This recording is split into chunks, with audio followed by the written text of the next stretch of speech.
करिए। हाँ तो दोस्तों प्यारे, आज चलेंगे डायरेक्ट और इनडायरेक्ट के पीछे। तो डायरेक्ट किसे कहते हैं और इनडायरेक्ट किसे कहते हैं, इसके बारे में आपको जानना है। तो ये नरेशन का पार्ट एक महत्वपूर्ण आपका क्लास 12 का दृष्टि से है। तो आज जैसे डायरेक्ट किससे कहते हैं, तो भाभी भाभी में अगर झगड़ा हो रहा तो इसका मतलब क्या है, वो डायरेक्ट दोनों में हमला कर रहे हैं और तीसरे कोई बचाने वाला आ गया उसको क्या कहते हैं, इनडायरेक्ट। या मान लेते हैं कि एक बिरैया है, दो बिरैया, उसके सामने एक परेट और सामने बंदर आ गया, तो बंदर उसको खींचने के लिए इसको आधा करेगा, इसको आधा। तो यही खातिर इनडायरेक्ट मतलब जो बीच में क्या जाता है, घुस जाता है दोनों के बीच। और डायरेक्ट क्या है, दोनों आपस में, दो व्यक्ति आपस में गप कर, जैसे भौजी भौजी आपस में गप कर, बीच में देवर आ गया, उसको क्या कहते हैं, अब बीच में देवर टोक दिया तो उसमें क्या हो गया, इनडायरेक्ट। तो डायरेक्ट यहाँ समझिए। तो यहाँ देखते हैं direct indirect speech narration, speech narration, ठीक है। तो डायरेक्ट जैसे कहा कि उसने कहा कि मैं तैयार हूँ करके, वह करके कि हमें तैयार किए, तो यहाँ कहते ही सेड। तो सेड क्यों कहा, सेड क्या होता है, डायरेक्ट में सेड का और इनडायरेक्ट में भी सेड का प्रयोग होता है, पर चेंजिंग यहाँ कुछ होता है। ये कहता है उसने कहा कि मैं तैयार हूँ, कॉमा दे दिया। तो यहाँ जैसे कि he said I am ready, he said I am ready। उसके बाद का उसने कहा कि मैं तैयार हूँ, यानी वह करके कि वह, उसने कहा कि, या की कहा कि वकरा कहके कि मैं तैयार हूँ, यानी भाभी के देवर कहके कि हम तैयार सिस्टर आवे बाजार।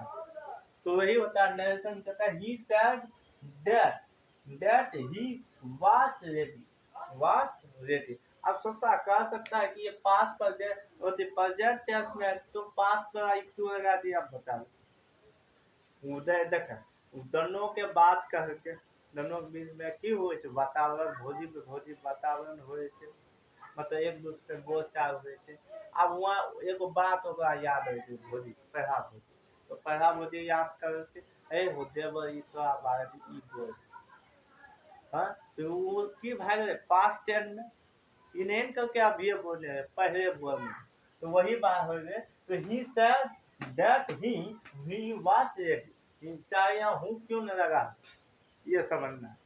तो जैसे उसी में कहा कि राम ने मुझसे कहा कि तुम मेरे दोस्त हो, राम ने दोनों को आपस में गप करके करके वहां करके कि दोनों को आपस में दोस्त हो।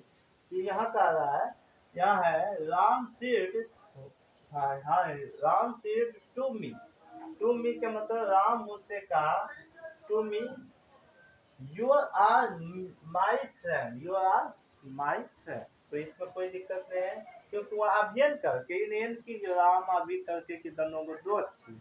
और कल बात करते राम ने मुझसे कहा कि रह गया कि तुम मेरे दोस्त।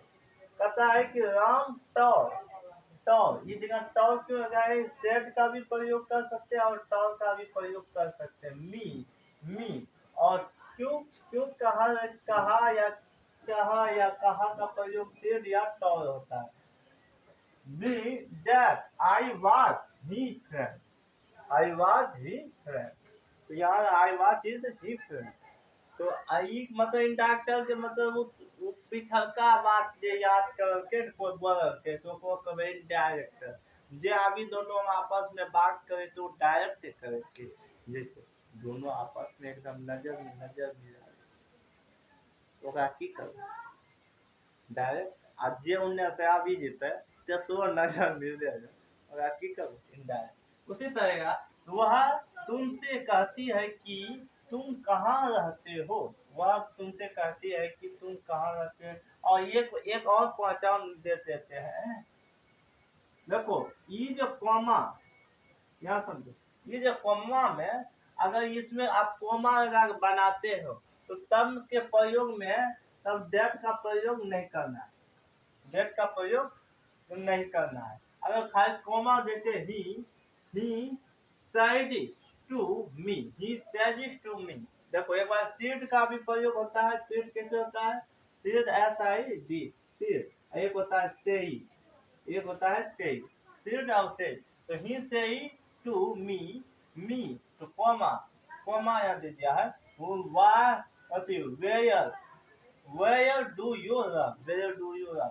अब इसको दो तरह का बना देते हैं। इसको दो रूप में भी बना सकते हैं। अब देख सकते हैं, यहाँ कहेंगे he say to me के साथ यहाँ क्या कहेंगे? अगर that भी लगा सकते हैं, that तो WAT, that he see me that what you do यार, तो what where do you live, what live में क्या होता है? रहना। तो क्यों लगा दिए? क्योंकि अगर कॉमा हंसकाएंगे तो हम that का प्रयोग उस जगह हम कर सकते हैं। तो he said to me that so where do you live, यानी वह मुझसे कहती है कि तुम कहाँ रहते हो। उसके बाद कह रहा है कि उसने मुझसे पूछा कि क्या तुम्हारा बीमार है। क्या उसने मुझसे पूछा कि क्या तुम बीमार हो, क्या तुम बीमार। उसने मुझसे पूछा कि क्या तुम बीमार छो। आ जहने पूछ के तोरा तो वह हमरा पूछ के कि तुम बीमारो छो, तो हम की होते डायरेक्ट करके की। तो यहाँ कह रहा है कि I asked me are your eye. अब यहाँ सोचा कह सकते हो, यहाँ आस्क दिया, ना तो सेड दिया ना तो से ही दिया, और आर यू है, और इसमें भी बात दिया। देखो इसमें क्या किया, उसने पूछा का क्या होता है मीनिंग? Asked me. अब पूछा आस्क्ड मी, और यह कहती तो सेड भी, इस प्रकार का प्रयोग होता है। तो उसने कहा तो उसने मुझसे पूछा कि क्या तुम बीमार। उसने मुझसे पूछा तो वह इनडायरेक्ट हो गया। तो यहाँ क्या है? He asked me if means क्या होता है? की सोचना। तो कि आई वाज आई मीन्स क्या होता है? बीमार। तो आपको बता दिए कि नरेशन बाबा के क्या को रूप हुए थे, और ऐसे बहुत सारी चीज है, उसके बारे में भी अगले वीडियो में जानेंगे। फिलहाल अभी इतने तक रहेंगे। धन्यवाद।